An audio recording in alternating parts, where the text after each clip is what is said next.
Hello dear students, so in today's video we will discuss about the production of amplitude modulated wave, its block diagram and the block diagram of the transmitter, and then we will discuss about the detection of amplitude modulated wave. Clear है। सबसे पहले बेटा हम production पढ़ेंगे amplitude modulated wave की और उसके बाद इसकी डिटेक्शन, इसके साथ ही ट्रांसमीटर का ब्लॉक डायग्राम और रिसीवर का ब्लॉक डायग्राम करेंगे। क्लियर है। तो चलिए बेटा फिर करते हैं स्टार्ट। तो सबसे पहले देखिए बेटा टॉपिक स्टार्ट करते हैं amplitude of production of amplitude modulated wave. देखिए बेटा सबसे पहले हमारे पास एक मॉड्यूलेटिंग सिग्नल आएगा और एक कैरियर वेव आएगी। क्लियर है। दोनों के मिलने से ऐड होने से हमें जो नया प्रोडक्ट मिला दैट इज एक्स टी, उसको हमने क्या नाम दिया एक्स टी। दोनों के मिलने से जो आउटपुट आएगी दैट इज एक्स टी। अब इसको एक स्क्वायर लॉ डिवाइस में से हम पास करवाएंगे। एक डिवाइस है जिसके अंदर से जब इस सिग्नल को पास करवाया जाएगा तो हमें आउटपुट में मिलेगा वाई टी, जो मतलब इससे हमें आउटपुट मिली उसको हमने नाम दिया वाई टी। क्लियर है। और फिर इस आउटपुट को हम बैंड पास फिल्टर में से पास करवाएंगे, बैंड पास फिल्टर, तो लास्ट में हमें मिलेगी एम्पलीट्यूड मॉड्यूलेटेड वेव। क्लियर। ये तो एक ब्लॉक डायग्राम है किसका, for the production of amplitude modulated wave. मतलब पहले तो दोनों को ऐड किया, हमें मिला एक्स टी। अभी इस एक्स टी को पास करवाया स्क्वायर लॉ डिवाइस में से, तो उसके बाद हमें कुछ आउटपुट मिलेगी वाई। अब इस आउटपुट को बैंड पास फिल्टर में से गुजारा जाएगा और आपको मिलेगा एम्पलीट्यूड मॉड्यूलेटेड वेव। तो चलिए एक बार इसको स्टेप बाय स्टेप एक एक चीज समझते चलते हैं। सबसे पहले मॉड्यूलेटिंग सिग्नल है एम टी से रिप्रेजेंट किया जाता है और वो किसके इक्वल है अपना A M sine omega M T. तो बेटा ये मॉड्यूलेटिंग सिग्नल है हमारा एम टी से रिप्रेजेंट किया है equal A M sine omega M T. ऐसे ही यहां से कैरियर वेव आई जिसको हमने रिप्रेजेंट किया C T equals to A C sine omega C T. ये हमारा मॉड्यूलेटिंग सिग्नल और ये रहा हमारा कैरियर सिग्नल। दोनों आए, दोनों के ऐड होने से जो मिला रिजल्ट आया उसको हमने नाम दिया एक्स टी। ठीक है। तो दोनों को ऐड किया और ये आ गया अपने पास एक्स टी। क्लियर है बेटा। अब इस सिग्नल को हमने स्क्वायर लॉ डिवाइस में से गुजारा है। एक्स टी को किस में से गुजारा, स्क्वायर लॉ डिवाइस में से। ठीक है। स्क्वायर लॉ डिवाइस एक नॉन लीनियर डिवाइस है।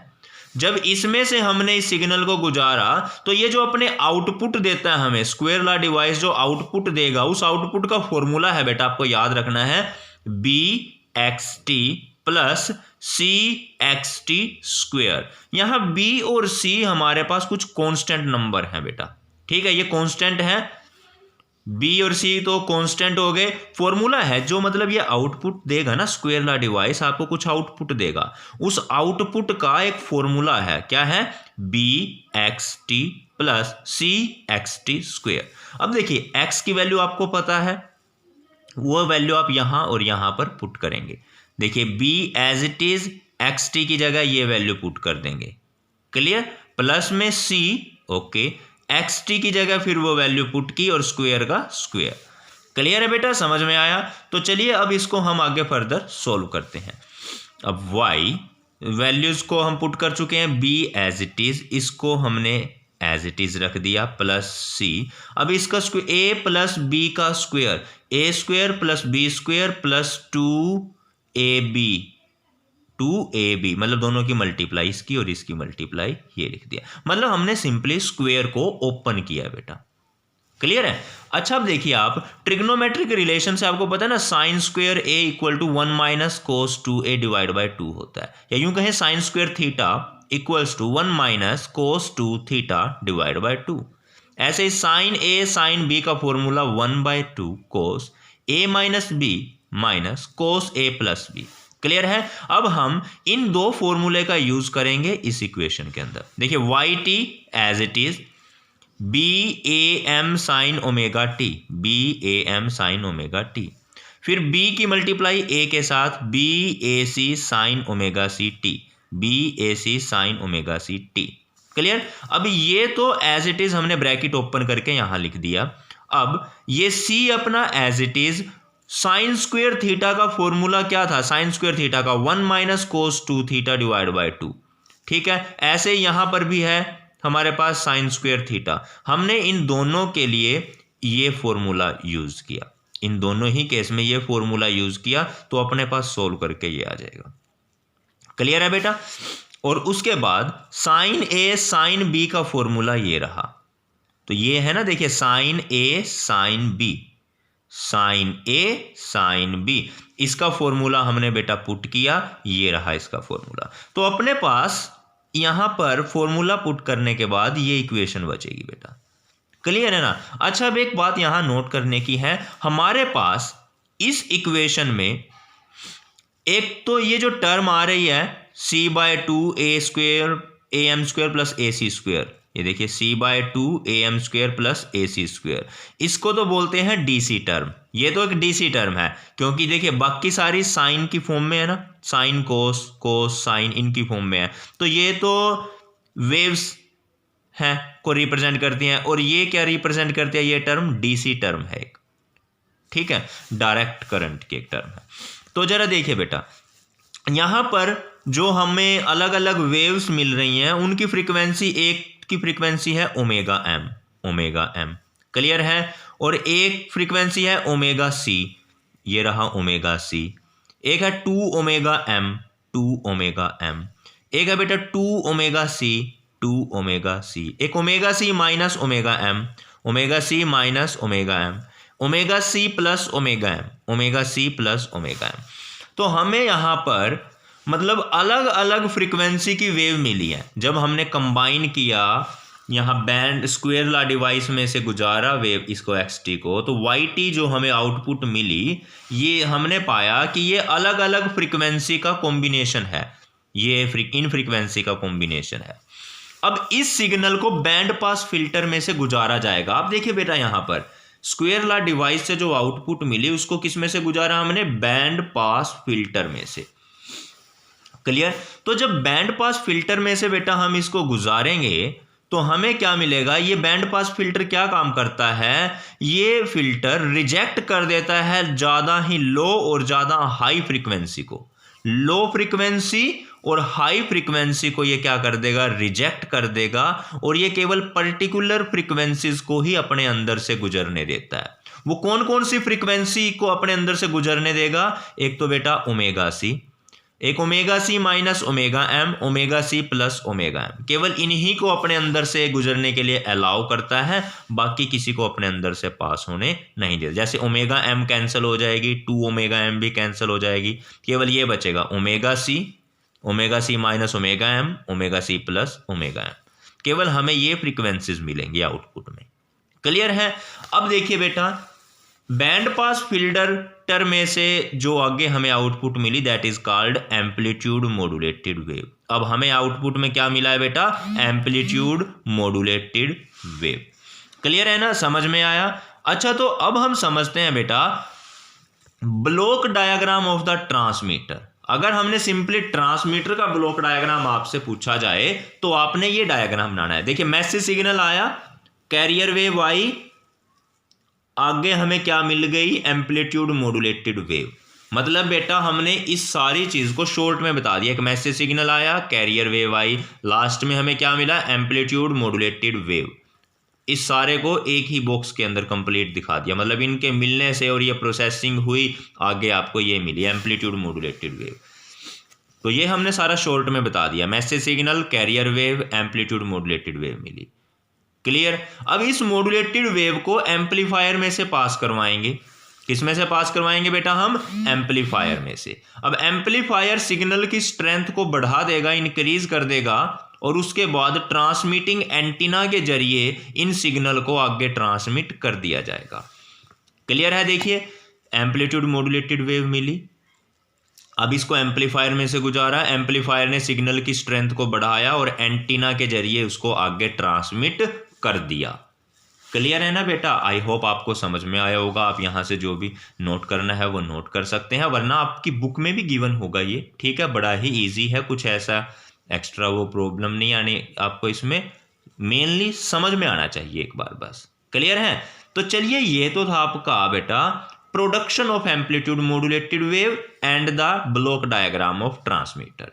अब हम डिटेक्टर, देखो इसको प्रोड्यूस तो कर दिया, अब रिसीवर पे जब ये पहुंचेगा सिग्नल, उसको डिटेक्ट भी तो करना है हमने सिग्नल को। क्लियर है? अब चलिए अब सिग्नल को डिटेक्ट कैसे करते हैं वो समझ लेते हैं। तो देखिए बेटा, अब है डीमोडुलेशन या फिर यूं कहें detection of amplitude modulated wave. Demodulation भी बोल सकते हैं, डिटेक्शन भी बोलते हैं। देखिए बेटा, डीमोडुलेशन जो है मॉड्यूलेशन का रिवर्स प्रोसेस है। It is a reverse process of modulation. Clear है? ये कहां पर किया जाता है डीमोडुलेशन बेटा? रिसीवर में। डीमोडुलेशन रिसीवर के अंदर किया जाता है और मॉड्यूलेशन ट्रांसमीटर के अंदर किया जाता है। क्लियर? अब इसमें हम करते क्या है बेटा, जो हमारा ओरिजिनल मैसेज था, ओरिजिनल सिग्नल था, उसको रिकवर करते हैं। यहां पर ओरिजिनल सिग्नल को रिकवर करेंगे कैरियर वेव में से। कैरियर वेव को अलग कर देंगे और ओरिजिनल सिग्नल को अलग कर देंगे, जो कि हमें चाहिए। क्लियर है ना बेटा? अच्छा, अब देखिए हम आपको दिखाते हैं इसके बाद, केवल आपने ये डीमोडुलेशन की डेफिनेशन, ठीक है। अब डीमोडुलेटर जो है ये, या फिर यूं कहें कि रिसीवर क्या क्या काम करता है? सेलेक्ट करता है डिजायर्ड सिग्नल को, जो सिग्नल हमें चाहिए उसको सेलेक्ट करेगा, और जो अनवांटेड सिग्नल है उसको रिजेक्ट कर देगा बाहर, फिर उसको एम्पलीफाई करेगा। क्लियर है? अपने सिग्नल को एम्पलीफाई करेंगे और उसके बाद बेटा display the original signal in the desired manner. हमें जो अपना ओरिजिनल सिग्नल जिस तरीके से चाहिए उस तरीके से उसको हमें दिखा दिया जाएगा सिग्नल। अब देखिए बेटा, यहाँ पर सबसे पहले आपने ये डायग्राम नहीं याद रखना, ये डायग्राम आपके पास नहीं है, हम केवल ब्लॉक डायग्राम समझेंगे। यहाँ पर block diagram of the detector या डीमोडुलेटर। एम्पलीट्यूड मॉड्यूलेटेड वेव आई, रिसीव हुई, ठीक है, एंटीना के जरिए, फिर आगे उसको रेक्टिफायर में से गुजारा जाता है। देखिए ये हमारी ये भी आपने याद रखना है, एक तो ये और एक ये। क्लियर है? एम्पलीट्यूड मॉड्यूलेटेड वेव आई, ठीक है, वो इस फॉर्म में होगी, फिर उसको रेक्टिफायर में से गुजारा। जब रेक्टिफायर में से गुजारेंगे तो हमें रेक्टिफायर में से निकलने के बाद ये आउटपुट मिलेगी, रेक्टिफाइड मॉड्यूलेटेड वेव। ये आ गई रेक्टिफाइड मॉड्यूलेटेड वेव। अब देखिए रेक्टिफायर क्या काम करता है, केवल हमें ऊपर वाले पोर्शन को रखेगा, नीचे वाले पोर्शन को रिजेक्ट कर देगा। ठीक है ना? रेक्टिफायर का काम यही तो होता है, ठीक है, एसी से डीसी में बदलना। मतलब अब ये क्या कर रहा है, तो पहले तो अब केवल एक ही डायरेक्शन में सिग्नल वेरी कर रहा है, पहले दोनों डायरेक्शन में, प्लस में भी माइनस, प्लस माइनस, लेकिन अब केवल प्लस प्लस में सिग्नल चल रहा है। क्लियर? तो ये हो गई बेटा हमारी rectified output. Amplitude modulated wave को रेक्टिफायर में से गुजारा, हमें आउटपुट मिलेगी, रेक्टिफाइड मॉड्यूलेटेड वेव बोलेंगे, ये रही हमारी आउटपुट। क्लियर? अब इसमें से हमने अपने मैसेज सिग्नल को अलग कर लेना है, मतलब कि उसको बोलते हैं बेटा एनवलप डिटेक्टर। इस सिग्नल को एनवलप डिटेक्टर में से गुजारा। एनवलप डिटेक्टर क्या करेगा, केवल इस एनवलप को रखेगा, इसके अंदर का जो भी ये सिग्नल है इसको रिजेक्ट कर देगा, केवल इसको रखेंगे। और यही तो हमारा बेटा ओरिजिनल मैसेज था, जो हमारा ओरिजिनल मैसेज था ये हमें मिल चुका है, और बाकी जितना भी कैरियर वेव के सिग्नल थे उनको इसने रिजेक्ट कर दिया। तो जो हमें आगे ओरिजिनल आउटपुट हमें मिल जाएगी, जो मतलब ओरिजिनली हमारी इनपुट में हमने सिग्नल दिया था वही सिग्नल हमें आउटपुट में मिल जाएगा। तो ये था block diagram of the detector या फिर यूं कहें डीमोडुलेटर। जैसे हमने एम्पलीट्यूड मॉड्यूलेटेड वेव को प्रोड्यूस किया तो फिर हमने ट्रांसमीटर का ब्लॉक डायग्राम पढ़ा था। अब डिटेक्ट कर रहे हैं, रिसीवर ने डिटेक्ट किया है, इसीलिए बेटा अब हम ब्लॉक डायग्राम ऑफ रिसीवर पढ़ेंगे, समझेंगे। केवल समझना है इसको, इसके बारे में आप खुद से लिख सकते हो। देखिए एक रिसीविंग एंटीना होगा, एंटीना क्या करेगा, जो उसने सिग्नल रिसीव करे हैं उनकी स्ट्रेंथ कम हो चुकी है, अब उसकी स्ट्रेंथ को बढ़ाएगा पहले तो, यानी कि एम्पलीफायर लगा दिया, सिग्नल की स्ट्रेंथ को बढ़ा दिया। अब एम्पलीफायर में से सिग्नल को हम पास करवाएंगे बेटा इफ स्टेज के अंदर, इफ स्टेज। अब ये इफ स्टेज क्या रिप्रेजेंट करती है, इंटरमीडिएट फ्रीक्वेंसी स्टेज है। क्लियर है? यहां पर ये पर्टिकुलर फ्रीक्वेंसी के सिग्नल को ही सेलेक्ट करती है। उसके बाद बेटा डिटेक्टर में से गुजारेंगे, डिटेक्टर के बाद जो सिग्नल अब हमें ओरिजिनल सिग्नल मिले हैं उनको फर्दर एम्पलीफाई करके आउटपुट में हमें पहुंचा दिया जाता है। यहां पर बेटा ये अलग से पूछा जाता है कई बार, इफ स्टेज का क्या काम है।